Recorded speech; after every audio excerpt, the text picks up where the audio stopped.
হরে কৃষ্ণ। শুধু কৃষ্ণ ভক্ত মণ্ডলী,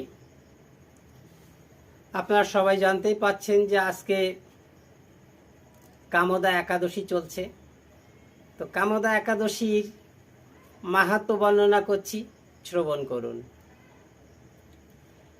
ধর্মরাজ কহিলেন, হে গদাধর, চৈত্র মাসের শুক্লা একাদশী কি নাম ধারণ করে তাহার মাহাত্ম্য শুনিতে বাসনা হয়।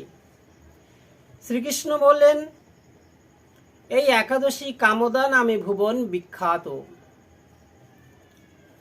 সর্ব পাপনাশী। চৈত্র মাসের এই শুক্লা একাদশী পুত্র প্রদান করে এবং সর্ব পাপ বিনাশ করে। পুণ্ডরিক নামে রাজা ভোগীপুরে অপ্সরা ও গন্ধর্বদের দ্বারা সেবিত ছিল। ললিত অপ্সরা ললিত গন্ধর্বকে অত্যন্ত ভালোবাসত। তাদের প্রীতি ছিল অত্যন্ত গাঢ়। একদিন ললিত গন্ধর্ব পুণ্ডরিক রাজার সভাতে একাকী গান করছিল। সেই সময় সে ললিতাকে দেখতে না পেয়ে বিরহে কাতর হন। সেই জন্য সে মনোযোগে গান করতে না পেরে বারবার তাল ভঙ্গ হচ্ছিল। সেখানে কর্কটক নামে এক নাগ সেই ললিত রহস্য জেনে রাজাকে অবগত করে। আর অমনি রাজা তাল ভঙ্গ করার জন্য তাকে অভিশাপ দেন যে বারবার তাল ভঙ্গের জন্য তুই রাক্ষস রূপে জন্ম নিয়ে বনে পশু মাংস খেয়ে ভ্রমণ করে বেড়াবি।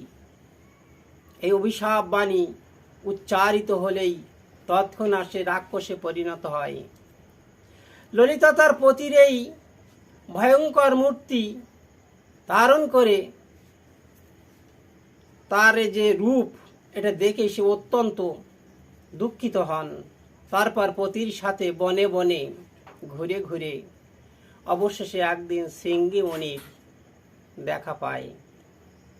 মণির চরণে প্রণাম করে ললিতা বলেন যে আমার পতির এই ভয়ঙ্কর মূর্তি অভিশাপের কারণেই দৃষ্ট হয়েছে।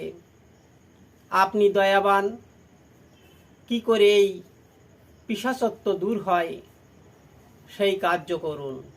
শৃঙ্গীমণি বলেন, চৈত্র মাসের শুক্লপক্ষের কামদা একাদশী সর্বপাপ নাশ করে।